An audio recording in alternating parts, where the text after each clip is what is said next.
Túlia. Meu boa tarde aí para todos e todas. Hoje é dia 25 de maio de 2012, sexta-feira. O verbete é de número 2306. Ele tem 5 páginas, 46 logias e 12 máximas. O tema é conduta desarmada. A especialidade é pacifismologia. Quem redigiu o verbete com muita classe aí é a professora Isilda, que é a nossa veterana lá de São Paulo, que está aqui preparada para o que deve e assessorada pela Adriana. Cuidado, hein? Definição. A conduta desarmada é o conjunto de procedimentos e modos de agir vivenciados pela consciência homem ou mulher, priorizando a autodefesa energética e a força presencial, em detrimento do uso da força bruta, ou qualquer tipo de armamento pensênico na convivialidade diária. O holopensene das pacificações interconscienciais, a reeducação pensênica.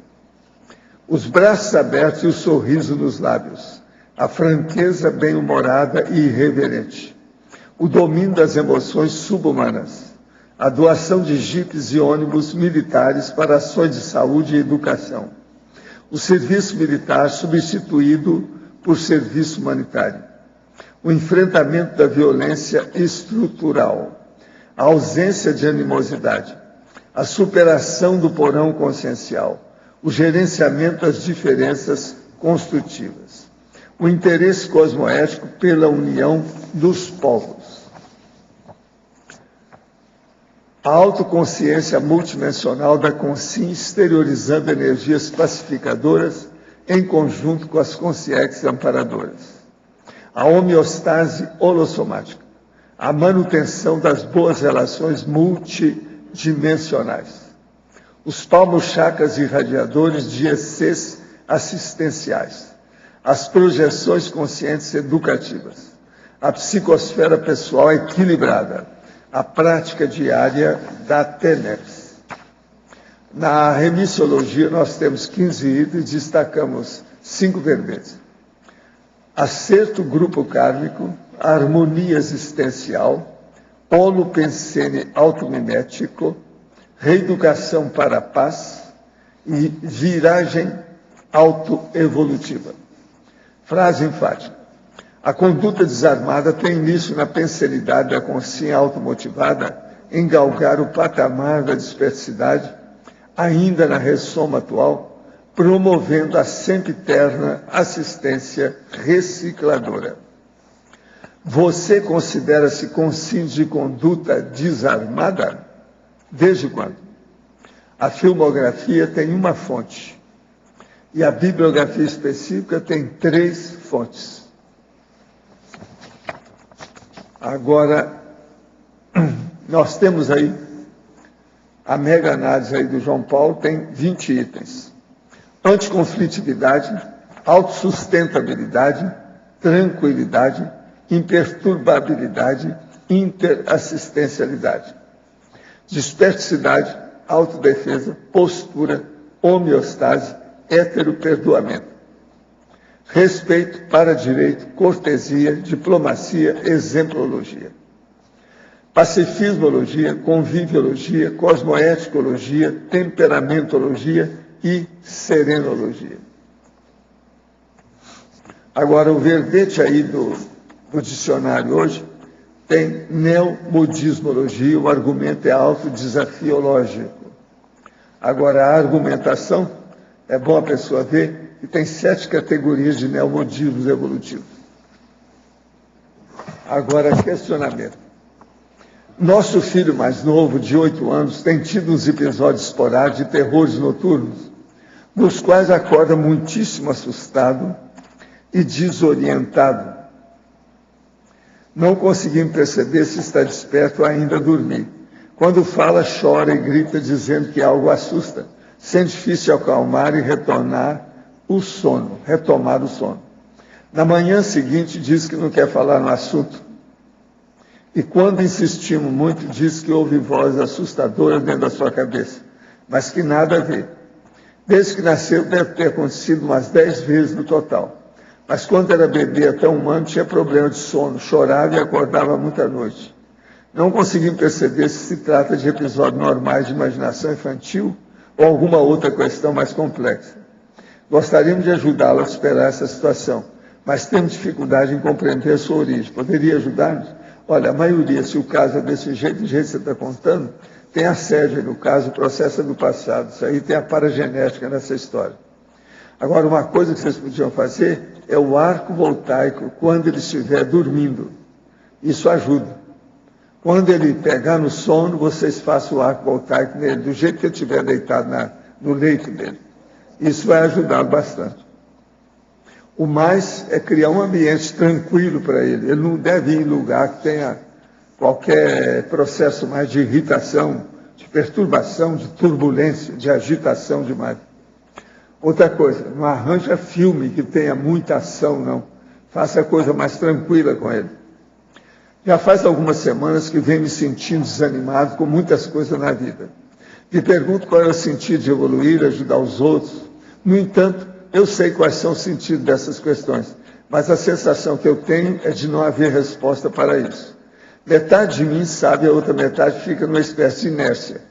Sinto que estou passando por um gargalo evolutivo e junto a isso sei que sofro assédio. Aqui, ó, metade de mim sabe, quer dizer, metade de você tem autoassédio.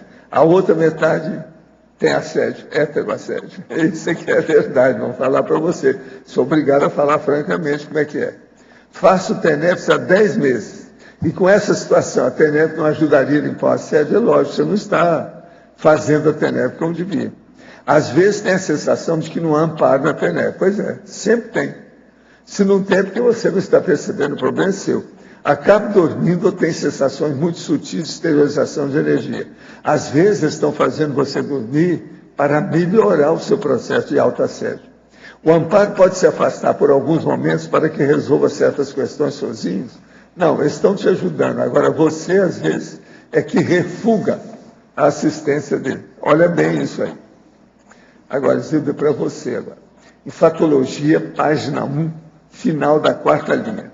Poderia comentar a superação do porão consciencial. Atualmente, na SOCIM, existe um grande número de adolescentes que ainda não superaram esse porão consciencial instintual.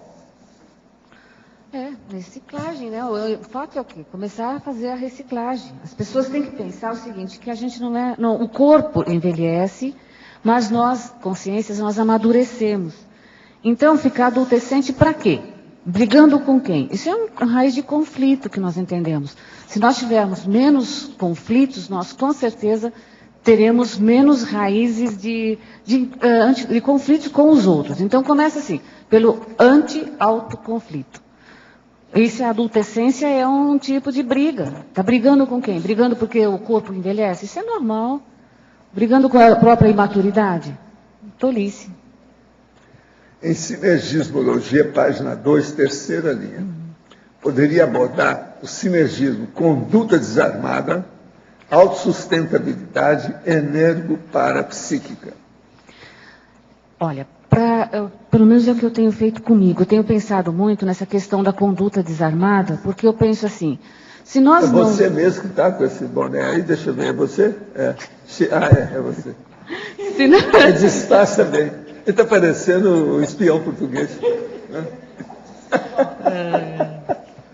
Mas fala aí, viu? Tá. Esse é o doutor Sérgio, cheio de vida, ele está disfarçado. Esse homem é doutor em direito. Olha lá, está com cara de estilador. Está escondidinho. Está escondido. Vou te contar, terrível. Então, a conduta desarmada põe assim, eu pensei muito nisso e pensei assim, se não nos desarmarmos, nós vamos dessomar como assediadores, cobrando as pessoas, impondo, pedindo, e aí fica uma condição difícil porque a gente conhece mais energia do que o resto do povo, das pessoas, né? E o sinergismo conduta desarmada, autossustentabilidade energo-parapsíquica, é assim, se nós temos o energossoma equilibrado, se nós temos o soma, entendemos o nosso soma e aceitamos o nosso soma do jeito que ele é, e trabalhamos com esse soma para que possamos evoluir, é sinal que nós estamos usando o nosso mental soma para podermos superentender o nosso holossoma. E essa energossustentabilidade, ela transparece. Por quê? Porque ela vai mostrando para as outras pessoas também os exemplos. Como é que a gente vai fazendo, o que, que a gente faz, como que a gente é, de que jeito que a gente assume as coisas. Então, nós somos exemplos para os outros e os outros são exemplos também para nós. Então, a energoparapsiquismo, com a autossustentabilidade, leva a pessoa a uma condição de desassédio, de desassediador, de desperticidade. Vocês precisam pensar muito na questão da desperticidade. Então, eu entendo assim, se queremos ser despertos, é como está aqui na frase enfática. Começar pela raiz, né, pelo pensene, pela ideia. Porque não adianta nada a gente falar que tem a conduta desarmada, é pacifista, e chega em casa, briga, ou tem gestos muito bruscos ainda, fala muito alto. Porque o nosso corpo, ele é comandado pelas nossas vontades, pela nossa ação, né? Pelo nosso pensamento e sentimento. E se nós temos ações ainda descabidas com o que nós falamos, nós ainda estamos em conflito. Então é importante a gente pensar na questão da manifestação do corpo. O corpo é um agente educador para todos nós. Em Neossinapsologia, página 2, primeira linha, por favor. Comente as neossinapses adquiridas nas autopesquisas e recins da reeducação emocional. Atualmente tem adquirido essas neossinapses constantemente. A reeducação emocional básica. Se a gente não faz isso, não tem como. O pensene, ele transparece. Eu estava analisando como eu cheguei ontem, né? Nossa, eu estava o coração pulando pela boca. Eu falei, calma, calma, calma. Ultimamente eu tenho feito uma técnica assim. Puxa o freio de mão, Isilda. Quando eu estou muito eufórica, sério, quando eu estou muito eufórica, eu estou muito agitada, ou quando eu estou meio para baixo. Eu tenho que viver puxando o freio de mão para eu conseguir um certo equilíbrio. Então, eu estou conseguindo me perceber mais. Eu entendo isso que seja uma reeducação emocional, e com o tempo, as sinapses do meu jeito de ser, do meu jeito de me programar, elas vão se fixando. Então, eu já seguro um pouco mais os meus gestos, o meu olhar fulminante diminui um pouquinho. Fulminante. Fica menos fulminante. Aí, as palavras, entendeu? Trocar palavras é uma coisa que é muito importante para a gente pensar. Às vezes a gente fala as palavras sem pensar, e aprender sinônimos. Na conduta desarmada, na conduta assim, da convivialidade, sinônimos. Solta, manda bala. Pega a bucha, faz não sei o quê. Não, peraí, qual que é o sinônimo? Qual que é? Entendeu? São Paulo não pode parar. São Paulo não pode parar, São Paulo não pode não sei o quê. São Paulo, entende? Muda. Tem que mudar, senão não tem como.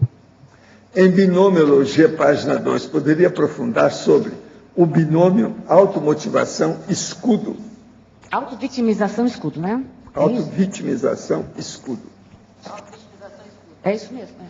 Autovitimização. A pessoa autovitimizadora, ela se encapsula, ela se encastela, ela fica um empouraçado, né? Nos mecanismos de defesa das autovitimizações dela. Isso, às vezes, vai para série X, vida para vida, até que chega um momento, ela não consegue mais se abrir. Então, a percepção é essa. Quanto mais vítima a pessoa se torna, ela é realmente um encouraçada, ela se torna uma armada, ela é uma pessoa armadura, vamos dizer assim. Tem até o teu verbete, né? A anti-autovitimização é justamente isso, sai do castelo, sai das armaduras, sai das amarras. Por isso que eu estou estudando esse desarmada, porque eu quero tirar o resto do meu belicismo, do meu... Não aguento mais, entendeu? Chega, tem que sair. Agora, Arlindo, eu entrego para você a nossa paulistana. A Isilda, o sal da Isilda, que ela foi minha primeira professora. Você sabe, ela que fez muita coisa em São Paulo, ela já melhorou todas as nossas coisas, ela foi ela. Então, tem que respeitar, né? Aqui na fatologia, na sexta linha de baixo para cima, na página 1, né? A oportunidade do crescimento grupal com a interação das ideias divergentes. Dá para aprofundar, por favor? Divergentes, assim, aqui poderíamos resumir mais pelo binômio admiração-discordância, né? Nós crescemos em grupo, isso não significa que nós somos todos iguais, nós não somos sardinhas em lata, né? Então, nós podemos crescer com ideias diferentes, modos diferentes, e essa interação nossa, uns com os outros, o que acontece? Nós nos reeducamos, as nossas psicosferas, elas vão se reeducando, se aparando. Então, a questão é essa mesmo. Como é que eu convivo com as outras pessoas que não pensam como eu, que não agem como eu sou? Já notei assim, duas coisas que acontecem, pelo menos aconteciam muito comigo. Ou a indiferença, para não ter que me posicionar, não ter que falar, ou então, pega, fecha a cara, vai embora, dá o gelo. Então, isso também é outra posição muito ruim. E nós, assim, trabalhamos com a conscienciologia, sabe? Para nós é muito complicado, porque a gente, inclusive, encontra mecanismos para manter isso. Aí acho que o outro fala assim, ele está assediado. Aquilo foi assédio. E às vezes não é assédio, é um pensamento diferente. É um modo de ver diferente. E não necessariamente errado. Tá? Agora, há casos em que a gente tem que perder a ingenuidade e ver realmente que o pensamento não é o ideal, que ela está com problemas, e aí a gente tem que avaliar. Mas as diferenças fazem com que nós cresçamos, sim. O serenão não é igual a gente, pensa diferente, com certeza. No entanto, nós evoluímos juntos. Agora, depois, na linha de baixo, a distribuição igualitária de riquezas. Isso é lógico, todo mundo... Eu também acho que para o futuro aí, mas eu gostaria que você ampliasse. Enquanto nós tivemos essa desigualdade toda, principalmente da riqueza, não só a riqueza física, né? Mas a riqueza das informações, todos tiverem acesso às informações, mas as informações de forma mais límpida, não tão editadas, tão mudadas, né? Como nós encontramos agora. E as informações são ricas, porque as informações, o que elas fazem? Elas fazem a pessoa crescer, produzir. Tá? Se nós escondemos informação, também nós podemos manipular a riqueza ambiental, a riqueza industrial, a riqueza, enfim, a riqueza física. Né? Então, a distribuição igualitária das riquezas, não só físicas, mas das riquezas da informação. Tá? Da educação, que é muito importante. Não colocar a comida primeiro, depois a educação. A escola foi feita para educar. E o que falta na escola é isso, né? Isilda, obrigado. Isilda, no paradoxo, você poderia aprofundar o paradoxo que você colocou aqui? Paradoxo da supremacia moral concomitante com a horizontalidade assistencial? A supremacia moral, eu vejo assim, como que a gente pode definir melhor? A supremacia moral, ela está onde? No ato de servir, de fazer, de dar o exemplo, de ser tranquilo, de desarmar, de compreender que nós não somos ameaça para o outro, e nem o outro é uma ameaça para nós, tá? Que nós podemos... mostrar para as consciências que a gente pode assistir sem cobrar, sem pedir nada em troca. Tá? Isso é uma supremacia moral. E a horizontalidade assistencial não é em cima do pedestal. Não é Atares mesmo, é na horizontal mesmo. Tá? Então, porque eu fico pensando assim, o serenão convive conosco. Olha a supremacia moral e a horizontalidade ao mesmo tempo, né? Não se esconde. Isilda, Tânia aqui em cima. Na primeira, minha amiga. Aqui na primeira página, fatologia, na quinta linha, de cima para baixo.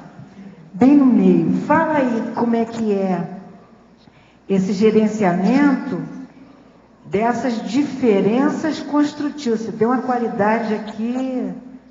construtiva. Achou? Achei. O que você gostaria, assim, especificamente? Falar dessa diferença construtiva e depois como gerenciar. Diferenças... Olha, construtiva. Constrói, diferença constrói. Porque a gente aprende a aceitar, constrói, aprende a errar. Então isso é um aprendizado pessoal. Isso é uma vivência. Sim, é uma vivência. Hã? Dioturna, está sempre fazendo. Sim, é uma vivência contínua. A gente aprende até com os assediadores. Aprende com os assediadores. Também, né? Aprende com a gente mesmo, né? Pra você ver que Por exemplo, o que seria para você uma diferença construtiva? Dá um exemplo seu, pessoal. Uma diferença construtiva, por exemplo, alguém pensar diferente de mim, alguém agir de uma forma diferente, alguém fazer um serviço de forma diferente. Isso para mim, muitas vezes eu tenho que aprender. Quando a gente trabalha em grupo e coordena um trabalho, a gente tem que aprender a gerenciar essas diferenças das pessoas, de como que elas agem, para a gente poder ser um epicentro, para a gente poder levar adiante um serviço e não desmotivar o grupo. Porque não é um tem mais iniciativa, o outro tem menos iniciativa, um fala mais, outro fala menos, aquele escreve, aquele não escreve, o outro vai, o outro é mais tímido. Você tem que aprender a trabalhar com isso e interagir essas psicosferas dessas pessoas para que todos cresçam e todos construam, entende? Ok. Olha, mais um. Tá bom. Na 8ª linha, descendo aí da 5ª para a 8ª, também no meio, a troca das armas por livros. Eu ainda não vi isso mas acho que é possível, sim. A tendência é que a gente cresça e que nós tenhamos realmente a troca de armas por livros. Os livros serão as principais armas armas entre aspas, né? Da nossa evolução, do nosso crescimento, tá? Eu acredito que eu entendo isso, sim. Eu entendo que nós vamos melhorar muito com a educação, conhecimento compartilhado, como está aqui. Vamos substituir, sim, a segurança repressora, sabe, as facções. Isso com certeza vai diminuir, sim. Nós temos já hoje a internet, né? Querendo ou não, ela compartilha, ela muda, sabe? Ela começa a trazer conhecimento de um lado para outro, costume de um lado para outro, e isso vai mudando mesmo, tudo. Então, eu conheço a síndrome aí do começo da frase. E aí trocar por livro, quer dizer, escrever livros, ler livros, compartilhar, trabalhar com livros. Quer dizer, isso. Reeducação, isso que você Sim, colocou. educação, a base é educação, realmente. Olha, parabéns pelo verbete, está o máximo. Já é outro de pacifismologia. Você está sendo uma especialista na área, né? Depois do outro. Eu estou de olho. Zilda, aqui no ar, eu queria que você pudesse expandir duas coisas aqui. Na parafatologia, os palmochakras irradiadores de ECs assistenciais. Eu queria que você falasse a respeito da ligação disso com o tema. Por que os palmochakras? Né? E uma outra... Bom, depois eu falo, se puder expandir essa pergunta. Senão vai te enrolar aí. Então, os palmochakras, porque os palmochakras você usa o tempo todo. Você faz o tempo todo, você fala, você gesticula, você abraça, você passa a mão na cabeça da pessoa, agrada o bichinho, pega a louça para lavar, faz comida, lava a roupa. Entende? Ele está o tempo todo. Ele é um contato muito direto, mais até do que o corona. O Arlindo está até falando aí que ele... Não, ele está... que ele usa os palmochakras. Está levemente baratinado. Para desarmar as pessoas. Não, baratinado. Nós vamos trabalhar em filme mudo, porque a gente está assim, de mexer. Então, mas tem a ver com a questão de estar desarmado, você usa, porque as mãos usam, né? As armas. Tem essa ligação. E também as mãos, para pensar. Quem segura um revólver? São as mãos. Tá? Então você tem que usar os palmochakras realmente de uma forma. Como que a gente gesticula? Esticar a mão. Observando muito isso. Como é que a gente gesticula? Sabe? Dá tapa em todo mundo. Isso o Arlindo pode dar uma aula disso aí. Esgrima. Está conversando, está esgrimando. Não é assim. Entende? Palmo-chakra, irradiador de energia. Como é que meu palmo-chakra vai funcionar? Inclusive nas artes marciais tem golpes de mão que ela mata com a mão. O karatê. É verdade. Ele mata com a mão, né? Estava consultando um site de karatê, porque eu estava fazendo verbete, né? O karateca tem 180 quilogramas força no golpe. Quebra telha, todas essas coisas. Está ali. Concentrou energia no polo chakra. Já a mão é uma arma, né? Não precisa nem da arma. A própria mão já é uma arma. A pessoa não precisa ter arma. Os pés funcionam como armas, as mãos funcionam como armas, a cabeça, qualquer coisa funciona como arma. E a outra é na tecnologia, a técnica de porta-assistidos sem ressentimentos. De porta-assistidos sem ressentimentos. É a segunda linha da tecnologia. Ah, tá. É assim, a capacidade de lotação que nós temos para carregar as consciências, para assistir, para atender. Porque, para pensar, né? A gente, às vezes, chega lá e fala assim, hoje eu estou acabado. Me faz um arco voltaico. Me poupe, né? Me poupe. Aí você fala, 500 pratas. Me poupe. Como é que pensa em ser desassediado, não é? Mas olha, enquanto está desse jeito até que está bom. Hã? O pior é aquela história do filme, lá dos filmes, né? O cara chegou e falou assim, ele é um artista, ele é um artista, ele é um artista. Agora o povo falou, mas vem cá, ele é artista por quê? O que ele faz? Ele consegue fazer xixi para trás. Liquidou com tudo. Aí o cara vira e fala assim, e ele, o que ele é? Ele virou, olhou bem, pensou um pouco e falou assim, ele é um monte de vômito. Essa é terrível, né? Você quer xingatório pior do que esse? De modo que existe dessas coisas aí. Existe. O cara estava até entusiasmado, perdeu o caminho de casa. Não, vem cá, xingar uma pessoa de monte de vômito. Você já viu isso só em filme, né? Eu vi esse filme, o cara estava falando isso. E só fechando a última técnica, o que seria o polianismo terapêutico? Tem o verbete da professora Adriana, você pode ver. Agora a técnica de ver o lado melhor quando vai fazer assistência, certo? Não sendo poliana, mas sabendo observar o que tem de melhor. Eu comecei a observar e pensar isso aqui num dia que eu estava fazendo o TENEPS, e aí me veio uma imagem muito forte de um guerreiro muito grandão, que era eu mesmo, né? Era tipo celta, alguma coisa assim. Mas ele era grandão. Ele era... né? Agora eu tenho que conviver com esse tamanho, 1,5 metro. Macrosoma. Aí o que eu vi, que as guerras, tudo que ele fazia, que aquela consciência estava fazendo, ela defendia uma causa que ela enxergava como certa. Tá?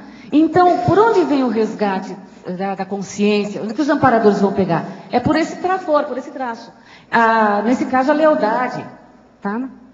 Ela não ser assim, bifronte. Ela estava errada, mas ela tinha um traço positivo. Então, o polianismo terapêutico, ele vai buscar esse fio aí. Então, a gente vai fazer assistência, tem as consciências para serem assistidas, mas não é para pesar na psicosfera, por quê? Qual é a raiz que ela tem comigo? E o que ela tem de bom que também se assemelha ao que eu tenho de bom? Não é só trafares. Tá? A gente vê a assistência, né, muito só por trafar, doença. A gente tem que ver a assistência também com os trafores. As consciências vêm para a nossa psicosfera porque ela tem trafor semelhante ao nosso, não só trafar. Então, a capacidade da assistência do parapsíquico, a nossa capacidade de porta-assistidos, vai por aí. Veja assim, o que você tem de bom. Não é assim, não é pensar no pior, tá? O polianismo terapêutico, ele traz justamente essa condição aí. Veja os lados positivos das consciências, sempre. Consciências e consciências, né? Obrigado. Isilda, ali na página 3... Oi? Página 3, antagonismologia. Aonde? Antagonismologia.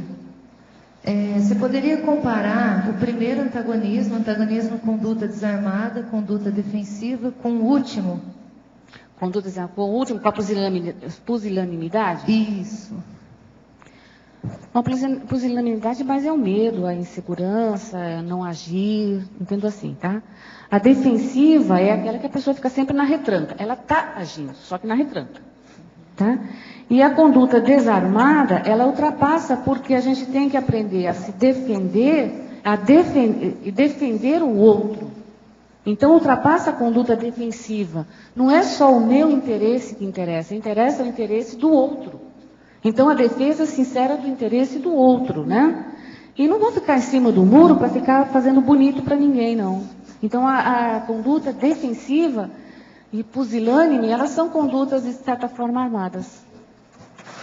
Não sei se eu fui clara, mas... Entendi. Você colocou também essa pusilanimidade, também pensando no sentido que, às vezes, a pessoa ela não se posiciona, às vezes ela aparenta ser pacífica, mas, na verdade, é puro medo, né? Exatamente. Quando você menos espera, ela puxa o tapete. Vai comendo pelas beiradas. Então, a conduta defensiva e a pusilanimidade, se a gente parar bem para pensar, elas fazem parte mesmo do encouraçamento aí da consciência da armada, da consciência armada, essas coisas, né? Nós temos ainda muito resquício dessas condições, né? Obrigada. Isilda, Oi? você poderia falar da síndrome do bebê sacudido? O bebê sacudido? É. O bebê Página sacudido, pelo que... Passou até um Law and Order outro dia, com o bebê sacudido. Aí é bem interessante porque mostra assim, nesse episódio mostrava aquela mãe toda carinhosa, atenciosa com a criança, mas estressada, tá? Até que ela deu lá, agitou muito a criança, teve problema, foi parar no hospital e praticamente dessomou a criança, né? Isso acontece muito, as crianças sofrendo em muitas condições porque o estresse das pessoas, tudo. Então, essa síndrome, tanto quanto a síndrome do bebê sacudido, quanto a síndrome de Estocolmo, eu coloquei como um estupim. Por que um estupim? Porque mostra ainda a raiva contida que temos. Tá? A criança chora na hora que não é para chorar. No caso dessa senhora, dessa moça, ela queria namorar, e a criança não parava de encher a paciência, ela queria que a criança dormisse. E aí acabou sacudindo muito a criança, teve hematomas, aí os médicos descobriram que era o bebê sacudido. O Estocolmo teve aquela condição depois que a pessoa gostou lá do sequestrador e passou depois também a fazer sequestro. Então, são síndromes assim que, nesse caso, servem de exemplo para mostrar o estupim que a gente tem ainda e para prestar muita atenção, porque quando as coisas estão muito bem, é fácil a gente dizer que a gente é pacífico, pacifista, né, pacificador. E quando as adversidades chegam? E quando a gente se irrita? Por que a gente se irrita? O meu ponto a pegar realmente foi, por que é que eu me irrito? E por que eu me irrito tanto por nada? Sabe, eu me irrito tanto por nada. Isso que foi a coisa que mais me pegou mesmo. Falei assim, não, se você quer melhorar, você tem que mudar isso. Aí sabe o que eu aprendi? Aprendi assim, né? Tem a azia, tem o aziago, né? E tem a pirose. Eu falei, se eu melhorar a azia, eu vou deixar de ser aziago, não vou ter pirose, certo? Porque a azia é aquele instrumento, né, de maltratar, né? Aziago é o chato, aquela pessoa agorenta, né? Falei, então não vou ter mais pirose. Na opinião da verbetógrafa, quando se inicia a manifestação da agressividade, quais as principais dificuldades para o desenvolvimento de uma conduta desarmada? As principais dificuldades? Quais as dificuldades? Eu acho que a gente se encarar de frente. A gente se ver, a gente analisar, a gente procurar não desculpar, tá? As próprias manifestações belicistas, né? Beligerantes. Deixar isso de lado, deixar realmente... Por quê? Eu tenho feito isso comigo. Por quê? Por que eu sinto isso? Então é como se eu saísse de mim e olhasse para mim. Então... E as manifestações, elas mostram, as manifestações assim, de irritação, elas mostram também a incapacidade que nós temos de viver com pessoas diferentes, com métodos diferentes. Vem muito do nosso atavismo de bicho, de guerreiros, de belicistas que tinham controle, domínio, poder. Tá? Isso está ainda muito mascarado, porque se alguém tomou uma atitude e não falou para mim, eu sou chefe, por que tomou essa atitude e não falou para mim, eu sou chefe? Mesmo sendo coordenadora lá do ECP2, suponhamos, tá? Do executivo do ECP2. Por que fez isso? Não falou comigo. Aí eu fico brava. Isso é uma falta de... domínio de território. Então, aqui que começa a irritabilidade. No domínio do território. Professor, eu tenho um complemento da professora Isilda. Não é nem um complemento, mas um depoimento, professora. E me tocou, e esse assunto todo faz parte da minha, do que eu ainda estou tentando reciclar e superar, sobre desarmar, sobre a luta pacifista. E quando você falou assim, é fácil dizer quando tudo está em paz. Então, eu, como sobrevivente de guerra, o professor Valdo Vieira já ficou de me apresentar, que eu assisto, quando eu não venho aqui, eu assisto pela internet. Então, eu sou aquela que iria me explodir no Médio Oriente, no Líbano especificamente. Porque as torturas que eu passei com as bombas de fósforo branco, com a tortura do inseto, os massacres que eu fui salva, o lugar onde foi massacrado, ninguém sobreviveu. E quando eu sobrevivi muito doente mesmo. Não só doente fisicamente, mas aquela doença mental em que você quer se vingar. Em que você não consegue viver mais sem falar assim, não, eu vou ter que... Me conta. Quando houve esse caso, você esteve perto lá da explosão, você estava grávida? Eu estava grávida. Agora, você teve filho depois? E eu tive filho. E como é que vai ser o filho? E alto nível de toxoplasmose, meu alto nível de contaminação era para a minha menina nascer totalmente deformada, tal. Sei. E a minha placenta, ela teve uma necrose muito forte. Eu me contaminei de modo intenso, eu perdi a memória durante muito tempo. Quando alguém perguntava meu nome, eu não sabia meu nome. Eu demorei para reconhecer familiares. Eu demorei para reconhecer que aquela menina tinha saído de mim. Calma. Quer ver a turma da Consta? Quem é que está aí? Você. Aqui, ó. Isso é fora de série. E eu não aguentei. O meu livro como autobiografia vem aonde o islamismo termina para mim. Eu era uma dogmática, divulgadora.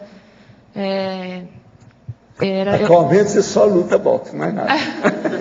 Atualmente eu só me queimo fazendo café.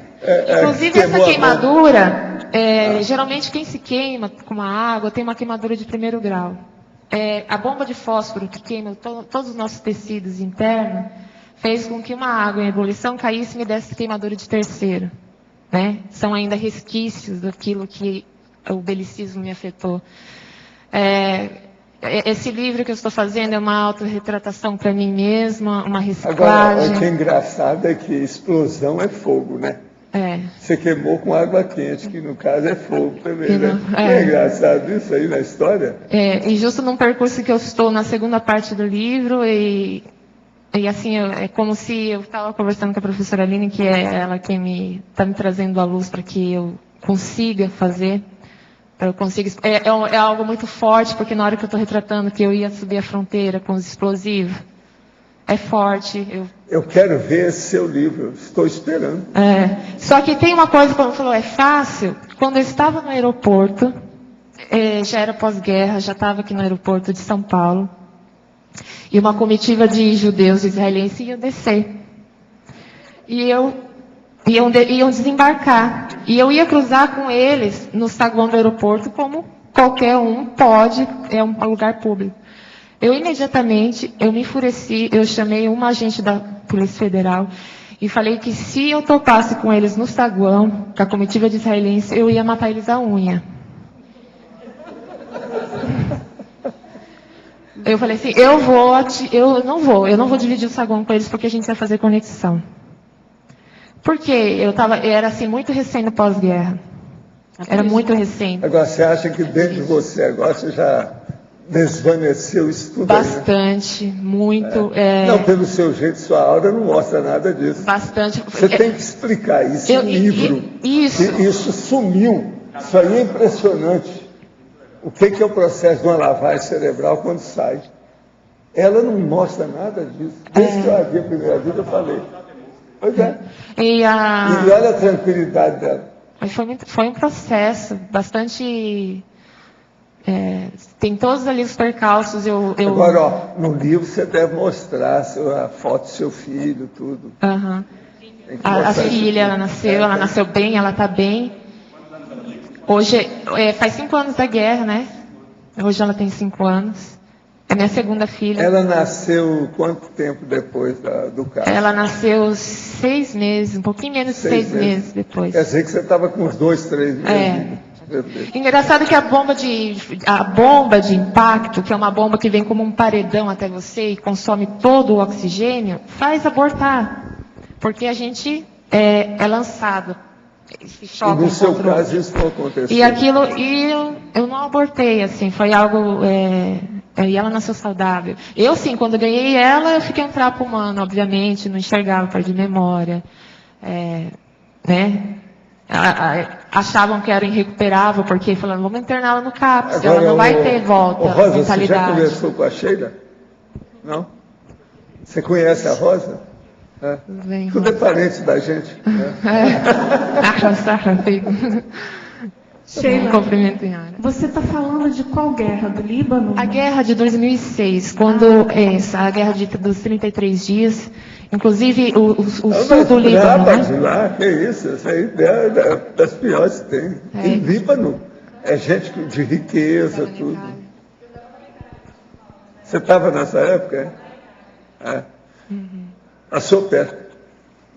Eu conto toda a trajetória. Quem me tirou do Líbano foi os alemães, na qual eu sou eternamente grata. Se não fosse os alemães, eu não saía de lá também. Como eu escapei da região sul, porque a região sul libanesa que foi massacrada. É um nome mais alemão, você sabe, né? Exato. Sheila. Os alemães aqui me resgataram. Sheila, a gente agora se ensina nesse sábado, no próximo, vai ter um Consim Cobaia. Se você quiser participar, você está convidado pela Eu estou disponível, estou totalmente interagida. Aqui é um lugar em que eu escrevo, em que eu não sofro muito assédio. Tenho falado com a professora, quando eu escrevo em lugar desapropriado, me vem um ataque de choro, porque ainda a gente sente. Então, daí eu paro, daí respiro, ligo, falo, não, então vamos escrever em lugar apropriado, vamos otimizar, vamos estar em companhia. Tenho recebido amparo intra-extrafísico. A professora Aline é uma das... Agora eu só fico pensando, na altura dela, com mulher bomba, gestante bomba, ia ser maior do que o normal, né? Mas quando eu falei da Itália, eu não... Ela é alta. Fica em pé aí para ela ver a sua altura. Olha aqui. Ela é um monumento, a Sheila. Monumento. Olha o tamanho. Grávida, então, pensa. Impressionante isso. Eu dei a minha filha como de falecida, minha filha que estava viva, né? Ela teve uma convulsão, roxeou. E aí eu falei, aí eu não ia nem me explodir, eu ia sair pro bombardeio e deixar eles me matarem. Né? Os helicópteros Apache, era só sair e eles te alvejavam tranquilamente. Daí eu falei, não, eu quero matar com as crianças dos israelenses. Mataram com a minha. Eu quero matar eles.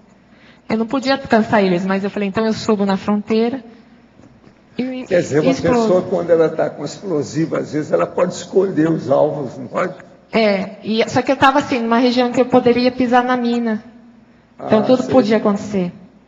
As minas, a bomba de fragmentação ela se decompõe com 60% dela e ela espalha minas. E também era um risco eu chegar até o local. Só que daí a minha filha, ela foi levada pelo grupo do Hezbollah e foi socorrida no subterrâneo. E um pouco antes de eu me preparar totalmente, ela teve sinal de vitalidade. E foi isso que ela falei, não, ela não morreu. Porque o motivo da minha explosão é a minha filha ter morrido. Sheila, Foz é bem mais tranquilo.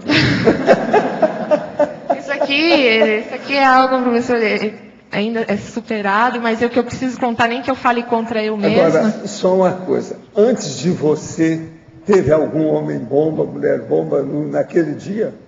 Muitos. Quantos? Teve muitos. Eu acho que nessa ocasião o negócio lá estava explodindo toda hora. Na fronteira subiu 2 mulheres e 4 homens. Foi? Naquele explodido. dia.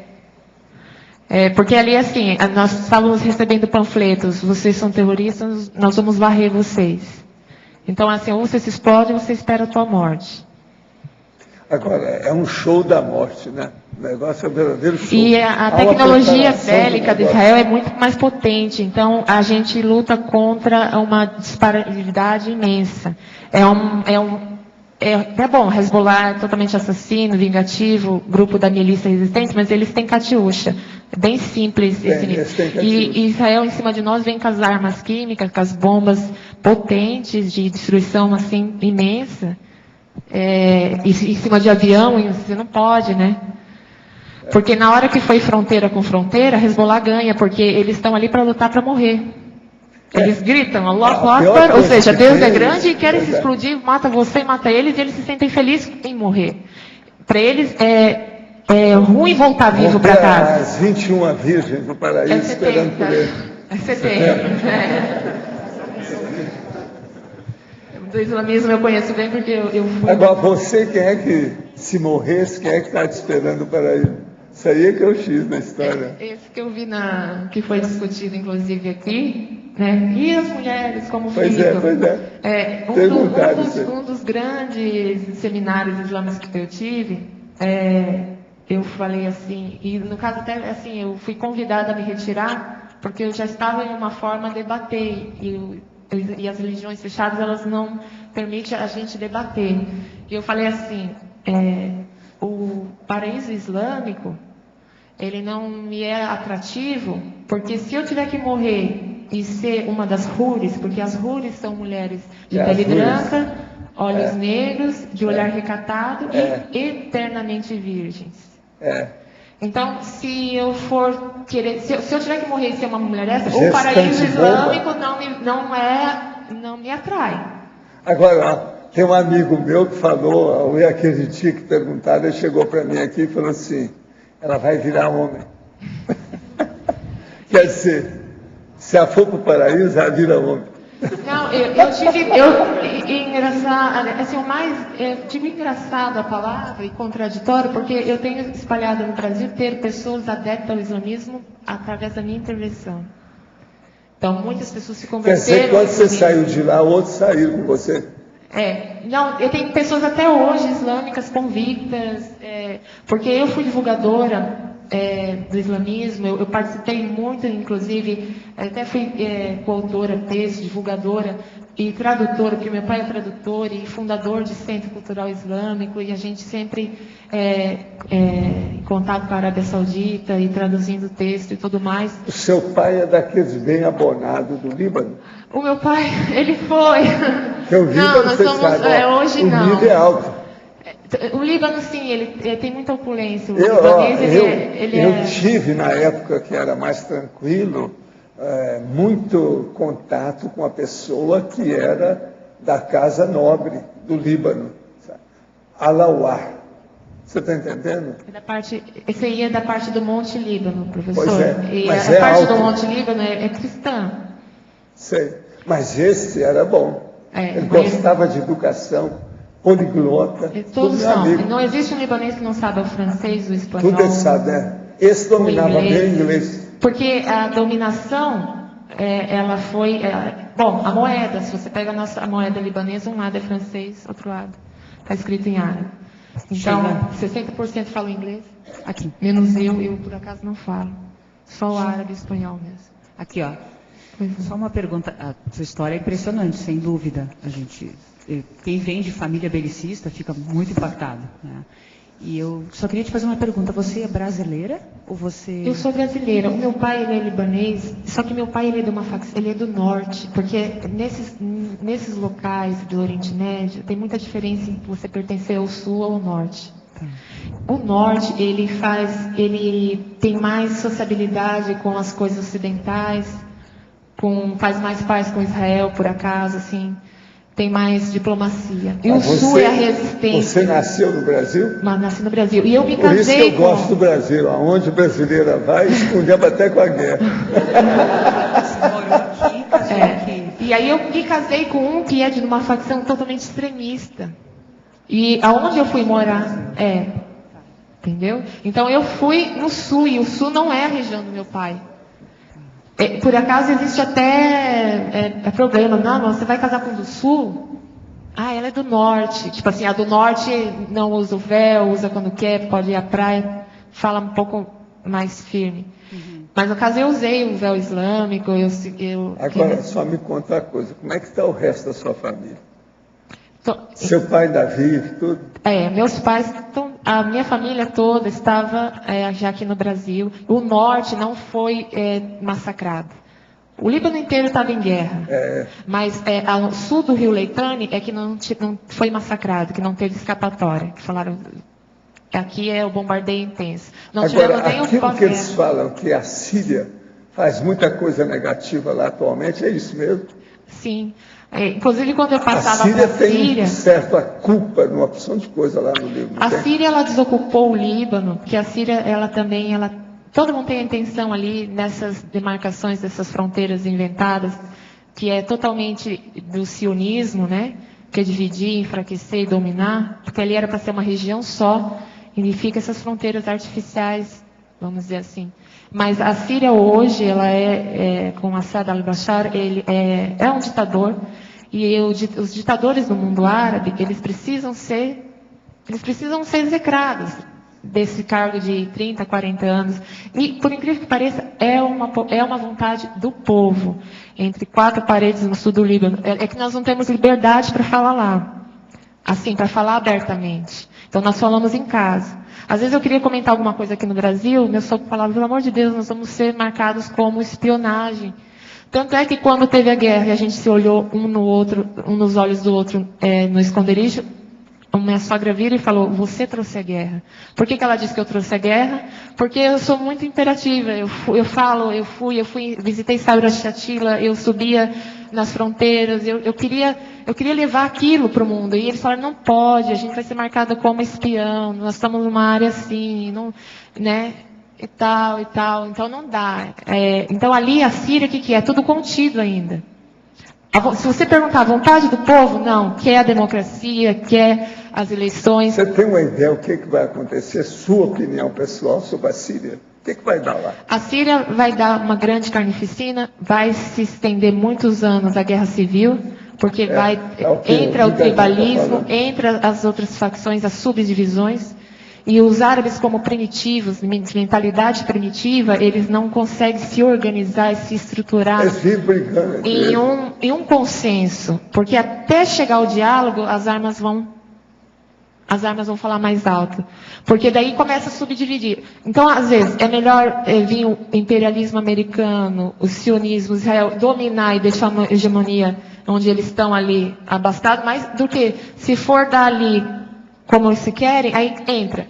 Vai ter sunita, vai ter xiita, vai ter alauíta, vai ter todas as divisões, vai ser entendido todas as minorias dentro desse governo que querem ser a democracia. Não vai ter. Vão guerrear, vira sistema intertribal, que é típico do árabe. Sim. O árabe ele se divide em tribos, em famílias mais poderosas, e aí tira até islamismo nessa parte, porque ainda que a religião, às vezes, ela vem moldar o caráter, a educação, como código de vida. Eles, primitivamente, culturalmente, o árabe, ele está longe de uma organização estrutural, em que possa ser pacífico, em que possa demonstrar um pouco de avanço. Eles podem ter avanço, por exemplo, se a gente for para Dubai, Arábia Saudita, Dubai, quanto avanço, opulência e tal, mas, primitivamente, você conversa com eles, eles ainda são casca grossa. Eles estão vivendo numa tecnologia muito grande. O mundo árabe é muito opulento. O Líbano sempre foi muito opulento. E conta uma coisa. Você chegou a ter contato com esses que são chamados Tuareg, lá da África? Os do Tuareg, esses que vivem mais em deserto, o senhor diz? Não. Não, porque o Líbano, ele já é bem... Eu sei. Ele é nobre. O libanês é diferente de tudo. Ele come melhor, ele se veste melhor. Ele é mais evoluído intelectualmente. Tem mais ideia. Ele é representativo no mundo inteiro. Tem sempre um libanês, árabe, cristão, muçulmano, espalhado, porque ele é o avanço. Vamos dizer que ele é o exemplo para o mundo árabe. Ele é um país pequeno, 10.452 quilômetros. O que é isso? É bem pequeno mesmo, mas dali sai grandes representatividades, grande exemplo, grande emancipação. Não é nem próprio falar para o meu pai, mas o meu pai exclusivamente é um erudito, não é bitolado em religião nenhuma, embora ele tenha uma grande contribuição islâmica na sua vida, mas se vê a diferença. Não se vê isso assim, por exemplo, o Egito quanto é grande. Onde estão os egípcios? Onde estão os indonésios? Onde está Então o Líbano é muito pequeno, muito expressivo no mundo inteiro, porque a capacidade do libanês em comércio, em expansão, em comunicação, em buscar, é maior. Ele é a cereja do bolo. O nível intelectual deles é impressionante. Esse meu amigo era erudito, rapaz. Renato, as crianças de lá são pródigas, professor. As crianças libanesas, elas são de uma especialidade imensa. Elas falam idiomas, e também não são doutrinadas assim a... Não tem lavagem cerebral, não. Tem do sul, porque o sul é assim. O sul é outra coisa. O sul do Líbano, onde eu morei, onde até estava criando minha filha, a gente vira para Israel e desde os 3 anos a gente sabe, o inimigo está ali. Né? Já são doutrinadas assim. Aí a gente vai no bairro de Nacura, que é bem da fronteira, então tem aquelas propagandas de guerra, aquilo vai fazendo parte do nosso campo visual, a gente vai assimilando como normal. A pessoa já nasceu assim. E um adolescente, ele torta uma arma, primeiro ele mata passarinho. Mas depois ele já pensa assim... o norte não é assim, não. Não, o norte não. O norte não, porque já sai por fronteira pela Síria, não são tão massacrados. É que nem as montanhas onde tem os drusos, que compõem quase que 60% dos... Esse meu amigo era druso. Então, os drus, eles compõem o exército israelense, e eles vivem na montanha, e eles não são bombardeados. Ali tanto que um dos meus cunhados, ele se escapou porque ele tem amigo drus. Para quem não entende, o drus é como se fosse a área, assim, os espíritas. É que nem assim, tem Allan Kardec, que interpretou a Bíblia tal, e tem o espiritismo. Os drus, eles pegam o Alcorão e interpretaram segundo o espiritismo. Então, esses são a comunidade drusa, a comunidade espírita da parte árabe. Esse meu amigo era aí. Desse tipo. Mas isso é impressionante, vocês estão vendo. Vamos ver agora o seu livro, tá? Vamos dar um jeito. Estou compenetrada. Qualquer hora sua mão vai ficar boa, você vai poder digitar. Professor, agora escrevendo, tive um caso infiltrados?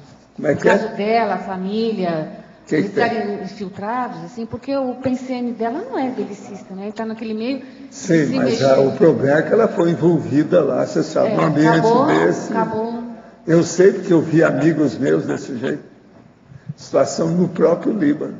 Teve uma época de uma das guerras anteriores aí, que eu vi uma pessoa da nobreza da Europa que foi lá para fazer assistência. Ela viu as coisas, eu vi tudo de perto com ela lá, as coisas que ela contava desse jeito. Você não aguenta, você. Isso foi bem antes. Você não aguenta. A bomba de fósforo, ela encolhe as pessoas, né? Então, assim, você sofrer torturas dos insetos. Por exemplo, jogavam um pó químico sobre nós e as pessoas que queriam fugir, e todos os carros que estavam fora da garagem, quando eu dava a primeira partida, explodia. Então, nós vimos garagens, literalmente, carros-bombas, mas promovidos por Israel. Então, era uma piada isso aqui, estavam fazendo um terrorismo. Então, são carros explodindo, com família querendo fugir. E a cabeça não aguenta. Você fala, não, eu vou. Sheila, eu queria fazer 2 perguntas. Uma, se o pessoal, os candidatos à bomba, se eles sabem um do outro, se eles se conhecem. E a outra, assim, se a pessoa tem data marcada, ela sabe da data, e como é que é a expectativa? Se souber, como é que é a expectativa da data, como é que é esse período? Tem várias modalidades. Tem os que sabem, deixam os vídeos gravados.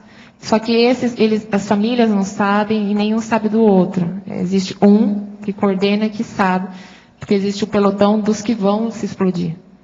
Esse pelotão ele aparece só uma vez no ano em Beirute, que eles fazem a passeata.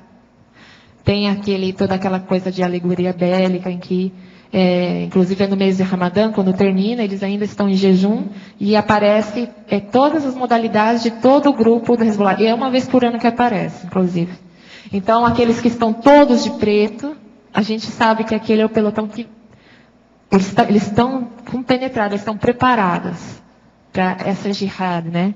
Que se bem que a jihad no árabe é esforço, não significa guerra santa, mas o Ocidente interpretou como... Isso é eufemismo, eles tapeiam o processo. Mas eles falam, eu sou um mujahidin e eu vou fazer a jihad. Essa é a minha jihad, vou fazer esforço, né, para resistência, para Israel não invadir e tal.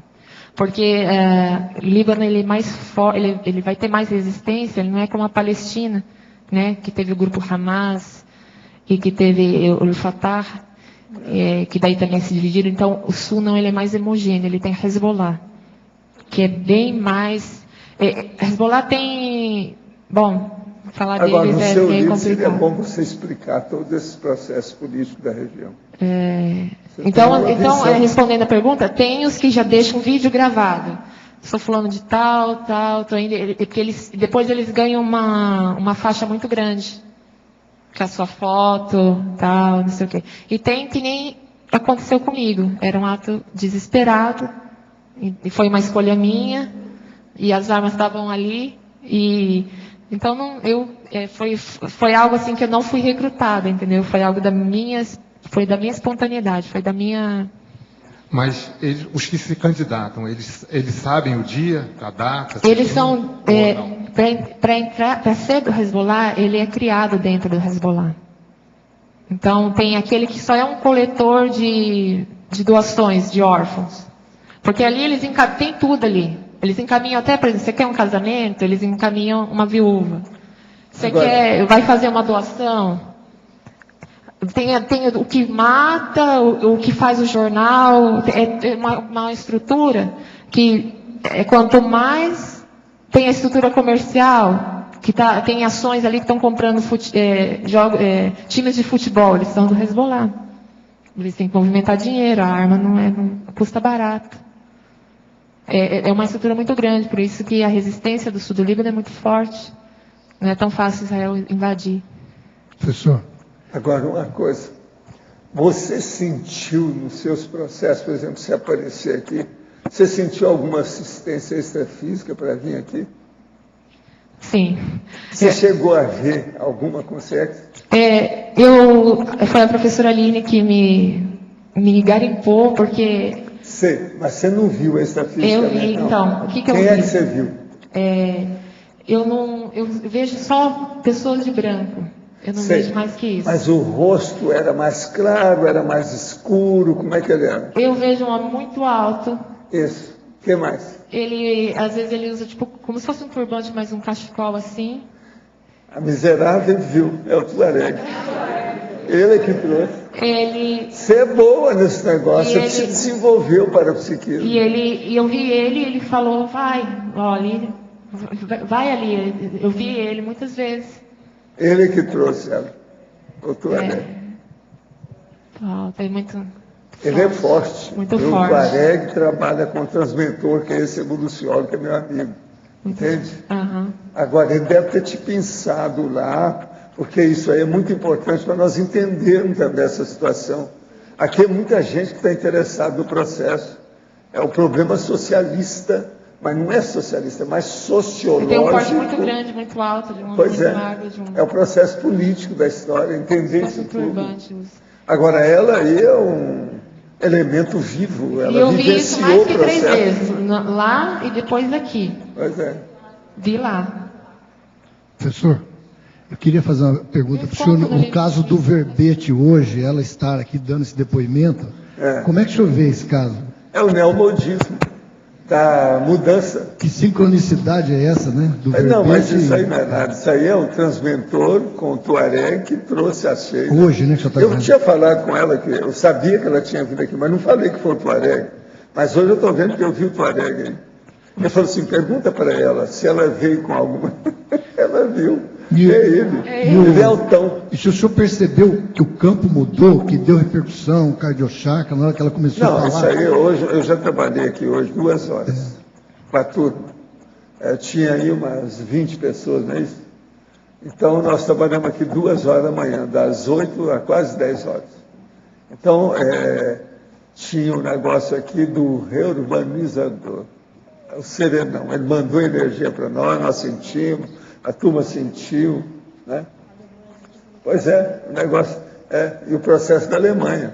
Mas tinha muita... Agora, isso foi de manhã aqui. Então, mas agora, tinha muita consciência aqui para ser assistida, porque hoje está assim, desde manhã. Mas ligado com o tema, ligado com o assunto. E esse negócio aí, o reurbanizador, já faz alguns anos que eu não via nada dele. Professor. Ele mandou energia na hora, eu senti a situação.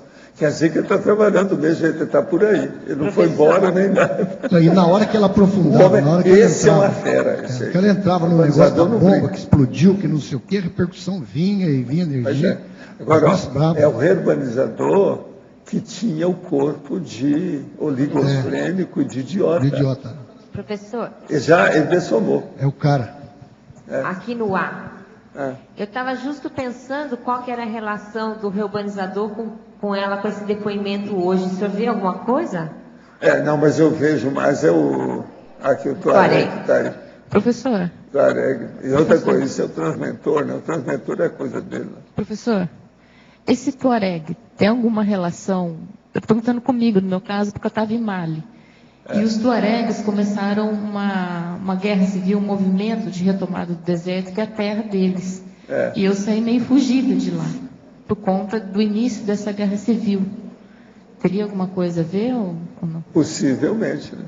E você, eu já te falei essas coisas, você já conhece seu caso. Que essa aí é fora de série a história.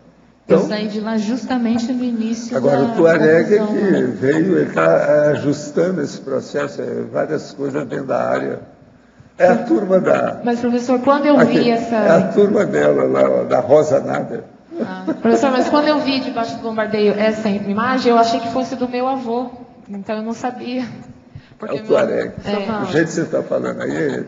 Professor Val. Agora, às vezes, ele aparece grandão, conforme a situação, ele se transfigura, fica mais escuro, como se fosse queimado de sol, para mostrar como é que ele era. E sempre na cabeça, não chega a ser um turbante, mas é um pano.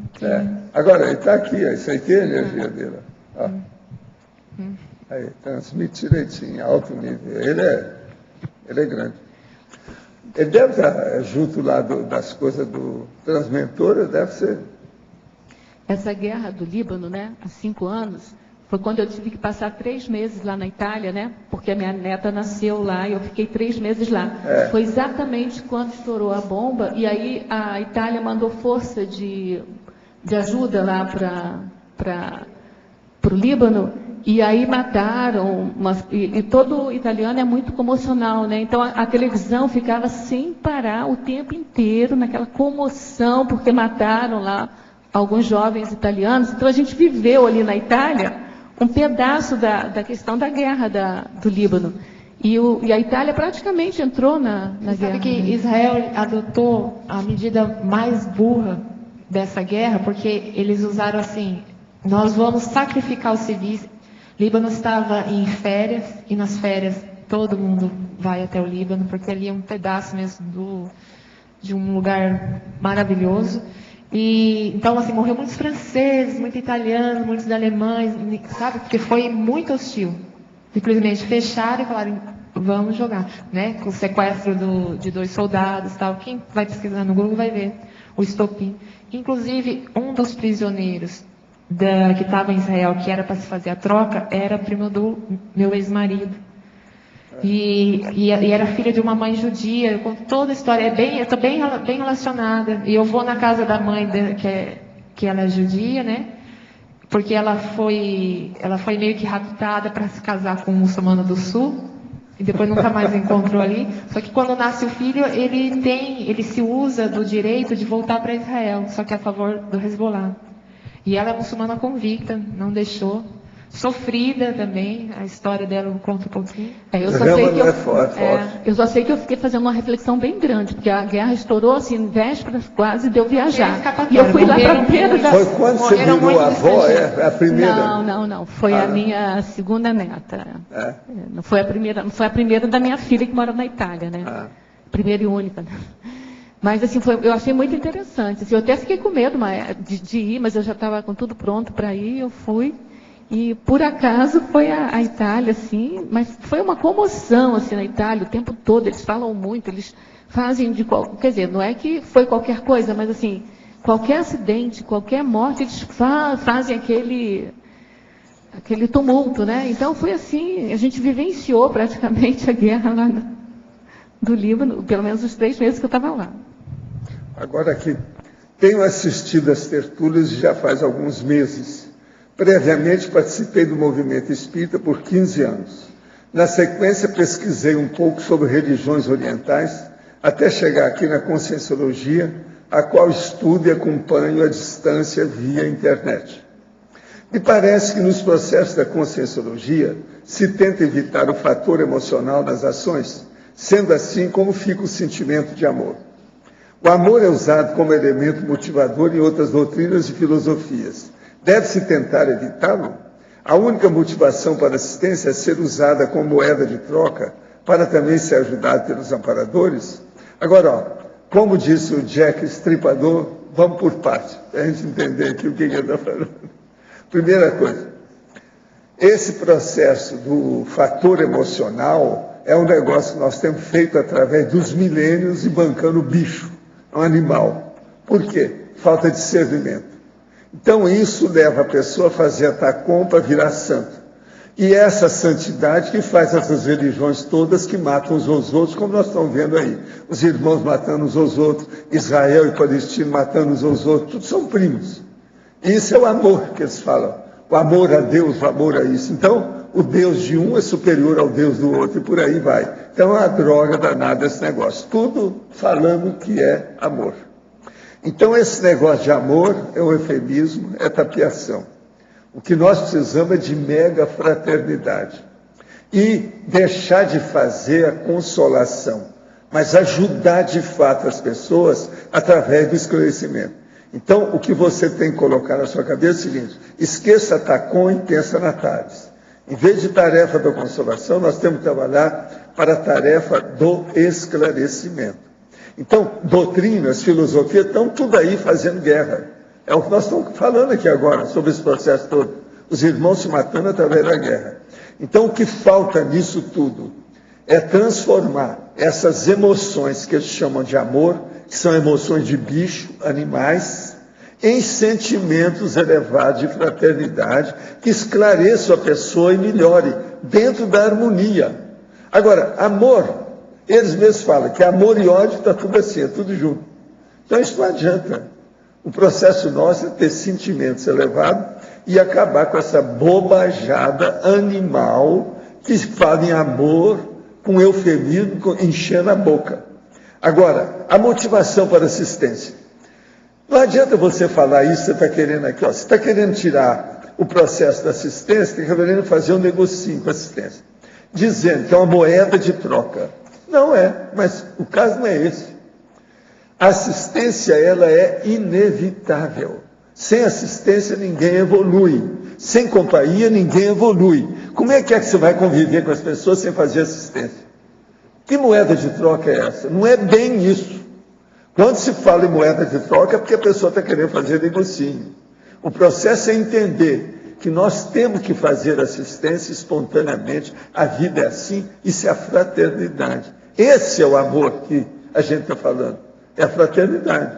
Mas o mais não. De modo, companheiro, eu deixei o movimento espírita faz mais de 40 anos. Você deixou há 15. Agora, por quê? Lá é tarefa da consolação. É fazer a pessoa virar santo com maior hipocrisia da paróquia. Seja humilde, besteira. Fazem cada besteira que eu vi, tudo nessa, vamos dizer, entre aspas, aquela fachada de humildade. E o negócio é brabo. Tudo por quê? Consolação. Todo mundo querendo ser santo. Arranjar um nicho para ser adorado, que é besteira. O problema é fazer uma tarefa mais antipática, mas que funciona do ponto de vista evolutivo, que é a tarefa do esclarecimento, a Tales, a taristicologia, como nós chamamos. Pensa nisso. O processo é esse. Se você quer entender a conscienciologia, pensa na Tales, tarefa da consolação. Senão, não dá. Volta para o Espiritismo. Conheço a conscienciologia há muito tempo. Estive na primeira reunião em Foz, quando assinei um questionário confirmando que um dia iria morar em Foz. Hoje deixei de fazer tenebres. Me afastei do grupo há 6 anos. Faz 1 ano que me aposentei do hospital que trabalhava. Está acontecendo comigo o seguinte: a qualquer momento do dia sinto uma apatia e um grande vazio cerebral. Então é um sinal que algum acidente, tragédia está para acontecer ou já está acontecendo. Digo isso porque já estou monitorando esse processo já faz 6 meses. Por favor, comenta algo a respeito, pois o estado do mal só passa quando exterioriza energia. Olha, na minha terra o nome que você tem é Melim. Isso é a melancolia intrafísica que você está passando, está na cara. Você jogou tudo no buraco. Eu só te pergunto uma coisa que é bom para você pensar. Você acha que você é intermissivista? Pensa nisso. Eu acho que aí é que é a saída para saber, né? Ela é uma moça, eu me lembro dela, eu sei quem é. Poderia comentar sobre os palmos chakras na assistência? Quer falar alguma coisa? Palmos chakra na assistência. Nós já falamos, vamos falar de novo. Os palmos chakras, nós mexemos com os palmos chakras o tempo todo. Então, se nós direcionamos, intencional ou não, energia, isso acontece mesmo sem nós querermos, certo? Então, veja bem, você vai fazer comida, pensa que os seus palmos chakras estão fazendo comida, estão fazendo alguma coisa que vai servir de alimento, de assistência para alguém. Ou cuidar de uma roupa, ou cuidar de um livro, seja lá o que for. Os palmos chakras a gente usa o tempo todo. E eles dão contato direto, o tempo todo com o que nós fazemos, com o que nós deixamos para os outros.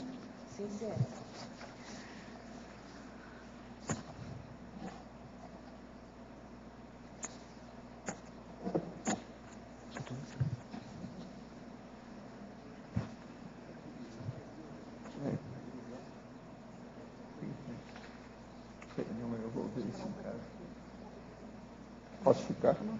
Zilda. Oi. Oi, aqui no B. Aqui na página 1. Página 1, em patologia. Uhum. Quinta linha, o gerenciamento das diferenças construtivas. Eu fiquei um pouco com dúvida aí sobre isso. Será que você pode...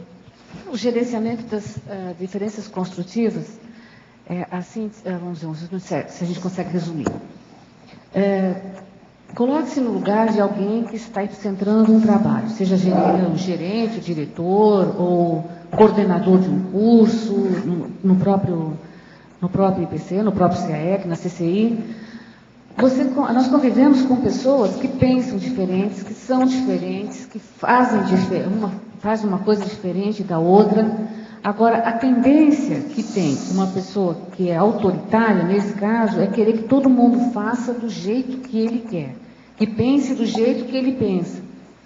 Então, o líder, né, usando conduta desarmada e numa condição mais de reeducação emocional, reeducação de postura, ele vai compreender as diferentes manifestações e intensificar que essa pessoa melhore ainda mais nos seus trafores. Então, cada diferença construtiva e cada diferença ajudando no outro a ver o que complementa. Então, trabalhar em grupo sempre mostra diferenças e mostra principalmente o que se complementa, o que a gente complementa um com o outro.